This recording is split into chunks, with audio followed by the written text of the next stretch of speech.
Mercredi soir, Trump déclare que la paix avec l'Iran est très possible. Le pétrole chute de 6% en quelques minutes. Les marchés boursiers s'emballent dans le monde entier. Tout le monde respire. Et pendant ce temps-là, dans le détroit d'Ormuz, un navire français vient d'être attaqué. 8 marins blessés, évacués d'urgence. La paix est très possible et les missiles continuent de voler. Posons maintenant la question que tout le monde évite. Comment est-il possible que Trump parle de paix très possible, que les marchés s'envolent et qu'au même moment un navire soit attaqué, des marins blessés et 26 Français toujours bloqués? La réponse est en deux parties. Première partie, la guerre et la diplomatie coexistent. C'est la réalité de presque tous les conflits modernes. On négocie d'une main et on tire de l'autre.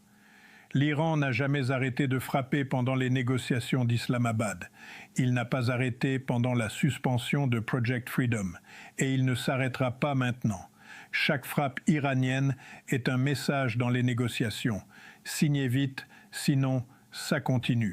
Le ministre des Transports, Philippe Tabarot, l'a dit sur France Info.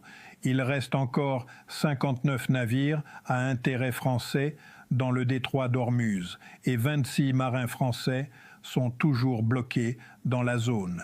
26 Français toujours là, pendant que les missiles volent. Et un président de l'Association française des capitaines de navires, Mathieu Lebris, a dit ce matin quelque chose de glaçant sur France Info. Nous sommes avant tout des civils.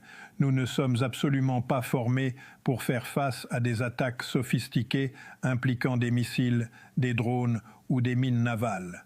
Ce n'est pas un général qui parle. Et la France, de son côté, pose une condition très claire.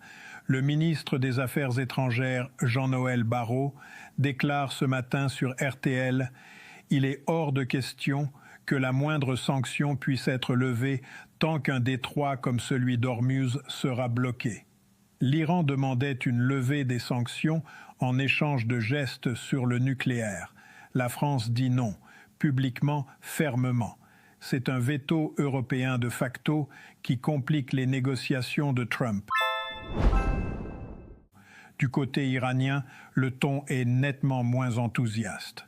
Le président du Parlement, Mohammad Ghalibaf, a publié sur X un message ironique en référence aux informations sur un accord. Il écrit, et cette formule va faire le tour d'Internet, « L'opération T'inquiète frère a échoué. Retour à l'opération Phozios ». Une moquerie directe du média américain Axios, qui avait évoqué un protocole d'accord d'une page.